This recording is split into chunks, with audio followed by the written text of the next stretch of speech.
नितिन जी से सबसे पहले तो मैं उनका बहुत ही अभिनंदन करना चाहता हूं और वो बहुत ही बड़े व्यक्तित्व के आदमी हैं। मतलब इतना बड़ा दिल, इतनी बड़ी ऊर्जा इस हालातों में भी और हर नेगेटिव हालात में भी उन्होंने अपने काम को पूरी तरह फुल रिजल्ट दिया है कि ना प्रशासन कुछ कर रहा था ना कोई और कुछ कर रहा था। तो हमने उस 26 तारीख की रैली का आयोजन किया। आप भी देखेंगे, आप नोट करेंगे, आज भी मैं आया हूं, अब हलचल शुरू हो गई है रोड पर। आप इसको ऐसे क्यों नहीं लेते हो कि एक आदमी बाहर रहता था, आज वो अपने क्षेत्र में आया और लोगों के लिए कुछ करना चाहता है।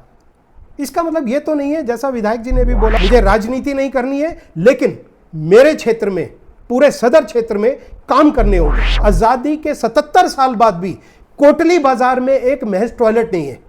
क्या ये बात ठीक है?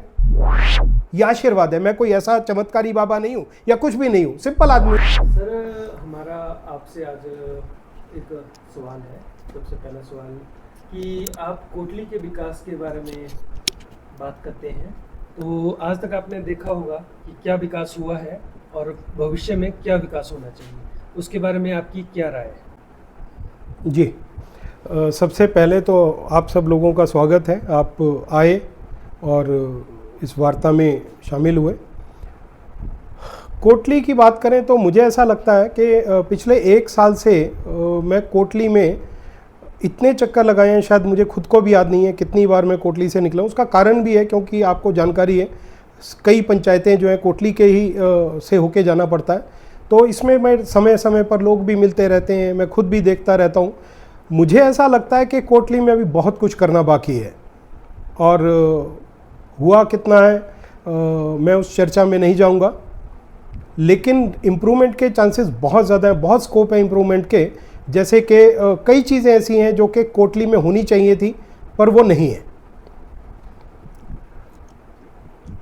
सर, जो आप नितिन गडकरी से मिलने गए थे, उन्होंने आपको क्या आश्वासन दिया इस विषय में?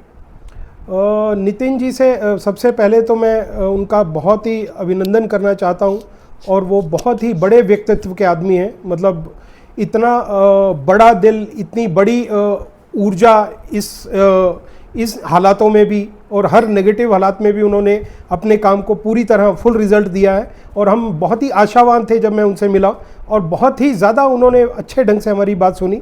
हमने जो चर्चा की थी, आपको जानकारी है, जो पहले हमने रैली की उस विषय में हमने चर्चा की। जो NH3 पे जो काम चल रहा है, स्पेशली जो हमारा मंडी से लेके कोटली और थोड़ा आगे तक जितनी भी हमारी पंचायतें आती हैं, उधर तक जो काम चल रहा है, उसकी प्रोग्रेस के बारे में काफ़ी हमने उनके जानकारी दी। और लोकल लोगों की, हमारे परिवारों की, हमारी बहनों की, बच्चों की क्या दशा हो रही है उस कारण, और कितना व्यापार पे इफेक्ट पड़ रहा है। आप देखें, व्यापार भी बहुत ज़्यादा कम हुआ है और लोगों को बहुत ज़्यादा तकलीफ होती है आने जाने में। मैं अक्सर कोटली मंडी आता रहता हूँ, पर मैं खुद जानता हूँ कि इस रोड के कारण बहुत ज़्यादा नुकसान हो रहा है। कई एक्सीडेंट्स हो रहे हैं, आपने देखा होगा। अब बारिशें आ रही हैं तो 2 व्हीलर्स के लिए तो और ज़्यादा दिक्कत हो गई है और गाड़ियाँ टूट जाती हैं, शॉकर बैठ जाते हैं और कई प्रकार की प्रॉब्लम है। और देखिए, सबसे बड़ी दिक्कत यह है कि हमारा क्षेत्र जो है, उधर पैदल चलने वालों की, पेडेस्ट्रियंस की बहुत ज़्यादा संख्या है। लेकिन आप बताएं, आप भी गए होंगे मंडी में, कोटली के रास्ते से, कोटली होते हुए पूरे रास्ते में कोई सुविधा है ऐसी जो आप पैदल चल सकें? उधर बिल्कुल भी कोई सुविधा नहीं है। और आप में से ही कुछ लोग हैं जिन्होंने इस मुद्दे पे भी उठाया।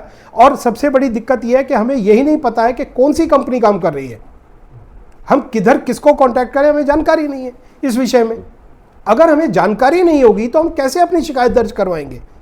और यही कारण है कि आप सब लोगों के सहयोग से, आप सब लोगों ने सलाह दी मुझे कि हमें इस विषय में कुछ करना चाहिए, क्योंकि ना प्रशासन कुछ कर रहा था ना कोई और कुछ कर रहा था।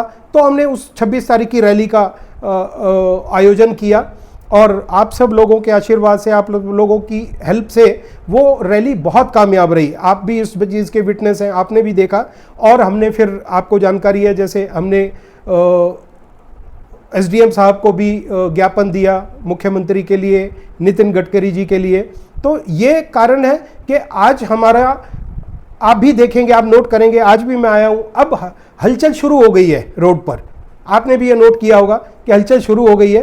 तो मुझे ऐसा लगता है कि हमें, जैसा मैंने अपनी रैली में भी बोला था, सब बहनों को बोला, सब भाइयों को बोला कि हमें अपनी आवाज़ उठानी चाहिए। आलोचना करना ज़रूरी नहीं है, लेकिन हमें जो तकलीफ़ है वो बताना बहुत ज़रूरी है। हमारे यहाँ क्या दिक्कत है, हम लोग बहुत शरीफ लोग हैं, पहाड़ी लोग हैं, बहुत शरीफ हैं, हम बर्दाश्त कर लेते हैं पर किसी की आलोचना नहीं करते। ये हमारा कल्चर है, ये हमें संस्कार दिए गए हैं।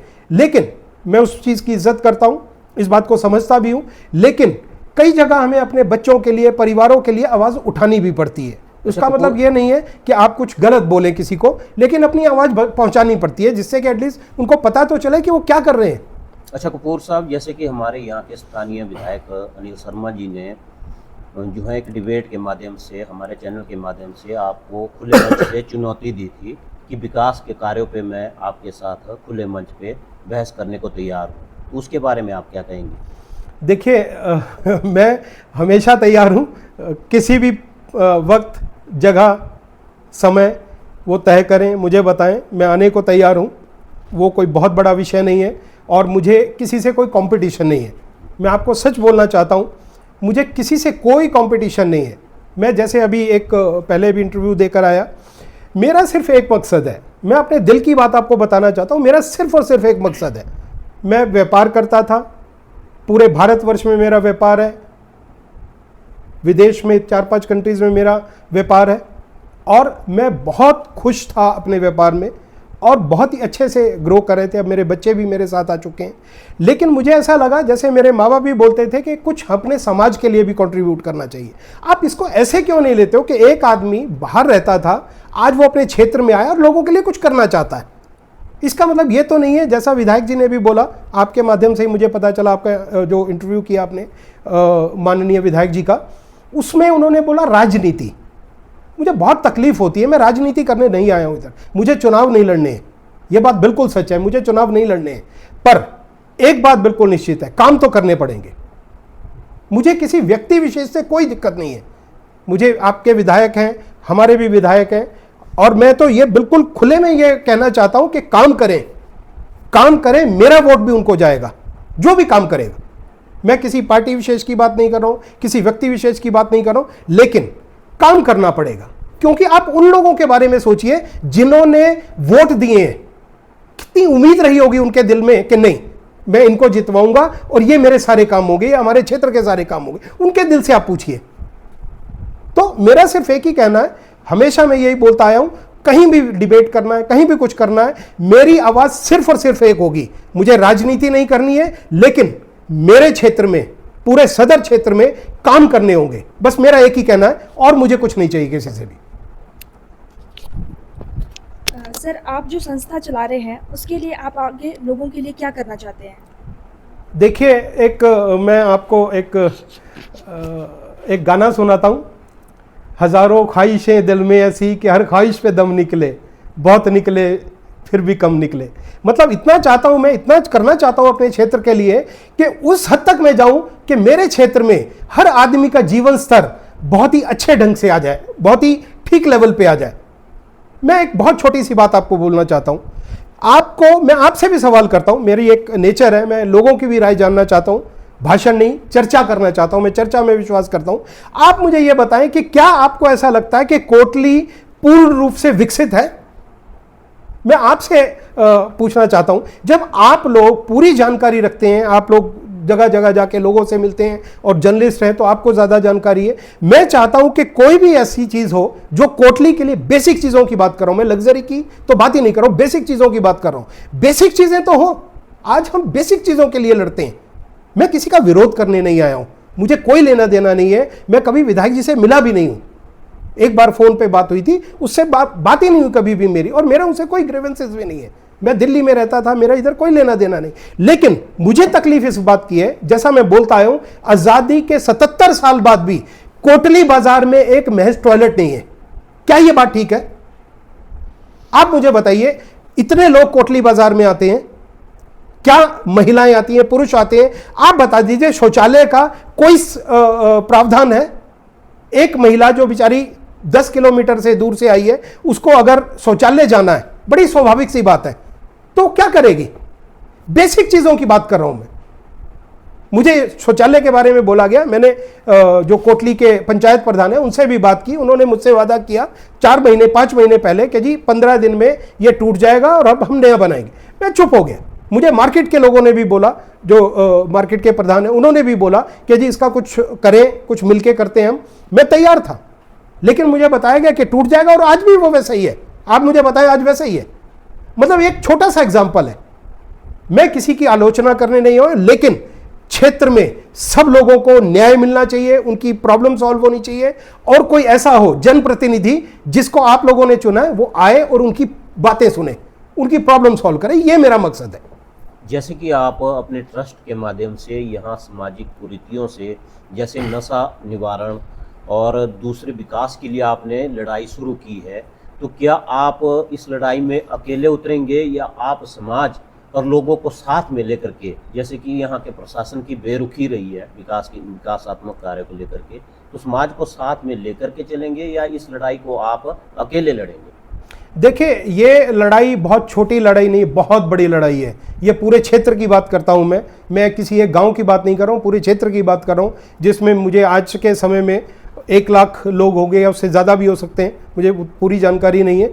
तो ये अकेले लड़ना मेरे बस की बात नहीं है, मैं उतना सक्षम नहीं हूँ कि मैं अकेला लड़ पाऊँ।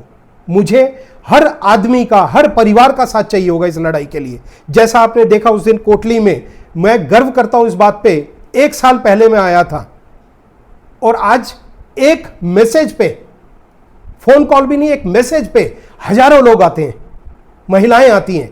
ये आशीर्वाद है, ये आशीर्वाद है। मैं कोई ऐसा चमत्कारी बाबा नहीं हूं या कुछ भी नहीं हूं, सिंपल आदमी हूं जैसे सब लोग चाहते हैं, लेकिन उन लोगों को विश्वास है कि ये काम करना चाहता है, उन लोगों को मेरे से उम्मीद है। मैं नेतागिरी करने नहीं आया हूं, मैं ऐसा नहीं है कि मैं पॉलिटिक्स करने आया हूं और मैं चुनाव लड़ूंगा, ऐसा नहीं है, लेकिन उम्मीद है उन लोगों को। मतलब एमएलए बन जाना ही मकसद नहीं है जिंदगी में, उससे ऊपर बहुत कुछ है। ये सबको सोचना पड़ेगा, सबको सोचना पड़ेगा। जितने भी हमारे जनप्रतिनिधि हैं उनको भी ये सोचना पड़ेगा, एमएलए, एमपी और मिनिस्टर से बड़ा भी बहुत कुछ होता है इस दुनिया में। आज मैं सबको आह्वान करता हूं कि आपने इधर पहुंचना है तो मुझसे सवाल नहीं किया जाता है कि क्यों पहुंचना है। उनको ये मालूम है, राजेश कपूर ने बुलाया, चलो। अभी मुझे चर्चा हो रही थी, किसी ने बताया कि जी ऐसे पदियों से एक महिला मंडल था, उस दिन शहीदी दिवस भी था, आपको जानकारी होगी। तो कुछ पार्टी के लोगों ने महिलाओं को बोला कि जी चलो मंडी चलो, शहीदी दिवस है, उधर कार्यक्रम है। तो उन्होंने कहा नहीं, आज से नहीं जाना, से चल रहे राजेश कपूर बुलाई रहा सो। अब मतलब देखिए, इससे बड़ी और क्या बात हो सकती है। और फिर भी अगर इतना लगाव, इतना प्यार मिले और फिर भी मैं कुछ ना कर पाऊं, तो फिर मेरा इधर रहना बिल्कुल बेकार है। मेरी किसी से कोई लड़ाई नहीं है, लेकिन काम जरूरी है। हर उस महिला के घर में हर चीज होनी चाहिए, हर वो सुविधा होनी चाहिए जो सरकार आप नेताओं को देती है, वो उनको मिलनी चाहिए। मेरा ये प्रयास है। और मेरा सिर्फ आपको और आपके माध्यम से एक ही बात बोलना चाहता हूं, मेरा हाथ जोड़ के निवेदन है, मैं हाथ जोड़ता हूं माननीय आदरणीय विधायक जी से, अनिल शर्मा जी से। मैं सुखराम जी का बहुत बड़ा फैन हूं, उनके कामों को देखा है और मैंने देखा है कि उन्होंने कैसे जनसेवा की है। मेरा उनसे हाथ जोड़ के निवेदन है, आप लोगों को भ्रमित ना करें। मैं राजनीति करने नहीं आया हूं, मैं लोगों की सेवा करने आया हूं और वो करके रहूंगा, ये मेरी जिद है। मुझे लोग कहेंगे, जैसा मैं अक्सर बोलता हूं, ये मेरा परिवार है, उस परिवार का ध्यान रखना मेरा फर्ज है। आप इस चीज को, लोगों को भ्रमित ना करें कि मैं राजनीति करने आया हूं, मैं चुनाव लड़ने वाला नहीं हूं। आप काम करें, मैं आपके साथ हूं, मेरा वोट आपके साथ जाएगा हर तरह से। और जितने लोग मेरे साथ हैं, जो मेरी विचारधारा को अच्छा समझते हैं या मेरी विचारधारा के साथ जुड़े, मैं उनको भी बोलूंगा कि आपके साथ जाए, लेकिन काम करना होगा। सिर्फ काम ही है और कुछ नहीं है, और मुझे किसी से कुछ नहीं चाहिए। स्टेडियम की बात हमारे जनप्रतिनिधि ने बोला, स्टेडियम है, मैं कहना चाहता हूं आप कहीं और स्टेडियम बनाएं, बहुत अच्छी बात है, उससे हमें कोई दरकार नहीं है, कोई दिक्कत नहीं है, हमें कोई परेशानी नहीं है। लेकिन आप मुझे एक चीज बताएं कि अगर एक बड़ा स्टेडियम जोला गांव में बन जाता है, जिसमें के 100 करोड़ रुपए का प्रोजेक्ट है, 100 बीघे में वो बनना है, तो क्या हमारे बच्चे ओलंपिक लेवल पे, एशियाड लेवल पे, बड़ी बड़ी इंटरनेशनल गेम्स में नहीं जाएंगे? क्या जाएंगे? ये सब चीज़ें उनको सोचनी होगी। और मेरा अपना प्रयास ये है, मैंने जैसे सुबह भी एक इंटरव्यू में बोला है कि मैं अपने जितने भी लोग हमारे साथ जुड़े हुए हैं उन सबको लेके किसी दिन मैं विधायक जी से समय लूंगा, उनके घर पे जाएंगे, चाय पिएंगे और उनसे चर्चा करेंगे कि स्टेडियम कैसे बन सकता है और कौन सी सुप्रीम कोर्ट की गाइडलाइन है वो आप मुझे बताइए, हम चर्चा करेंगे। सुप्रीम कोर्ट के बड़े बड़े वकील हैं जो मेरे टच में हैं, हम लोगों के पैनल में हैं, तो हम चर्चा करेंगे, लेकिन जानकारी तो दीजिए। अगर जानकारी नहीं देंगे तो कैसे पता चलेगा। मैं आपसे आखिरी सवाल करना चाहता हूं, माफी चाहता हूं, सवाल तो आप करने आए थे लेकिन सवाल मैं आपसे कर रहा हूं। एक चीज मैं आपसे समझना चाहता हूं, हर चीज मंडी में बनी, हॉस्पिटल से लेके, कॉलेज से लेके, इंस्टीट्यूट से लेके, पूरी फैसिलिटी।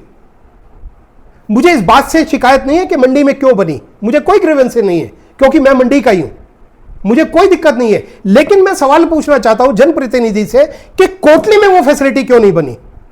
क्या नहीं बननी चाहिए थी वो कोटली में फैसिलिटीज जो मंडी में है? 16 पंचायतें तुंगल की हैं, क्या नहीं बननी चाहिए थी वो सब फैसिलिटीज? 77 साल, मैं दोबारा दोहराता हूं, 77 साल हो गए हमारे देश को आजाद हुए, क्या नहीं होना चाहिए था?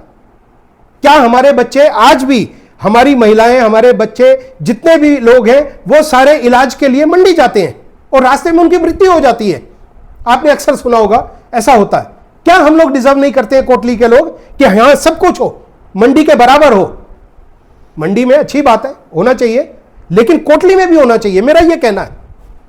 और जितने जनप्रतिनिधि हैं कुछ लोग उनमें से कोटली के ही रहने वाले हैं।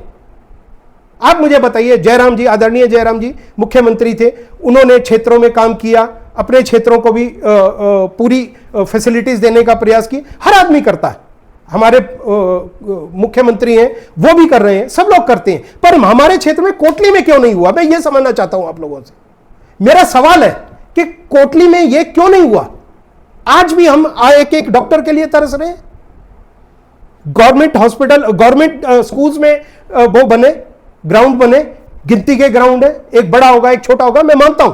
क्या 77 सालों में ग्राउंड नहीं बन सकते थे? बन सकते थे और बनने चाहिए थे। लेकिन ऐसे कई सवाल हैं जो मैं समय समय पर हमारे जो जनप्रतिनिधि हैं उनको मैं पूछता रहूंगा, मेरा ये काम है, मैं करता रहूंगा।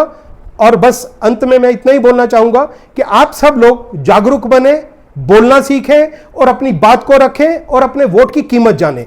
धन्यवाद, थैंक यू सो मच।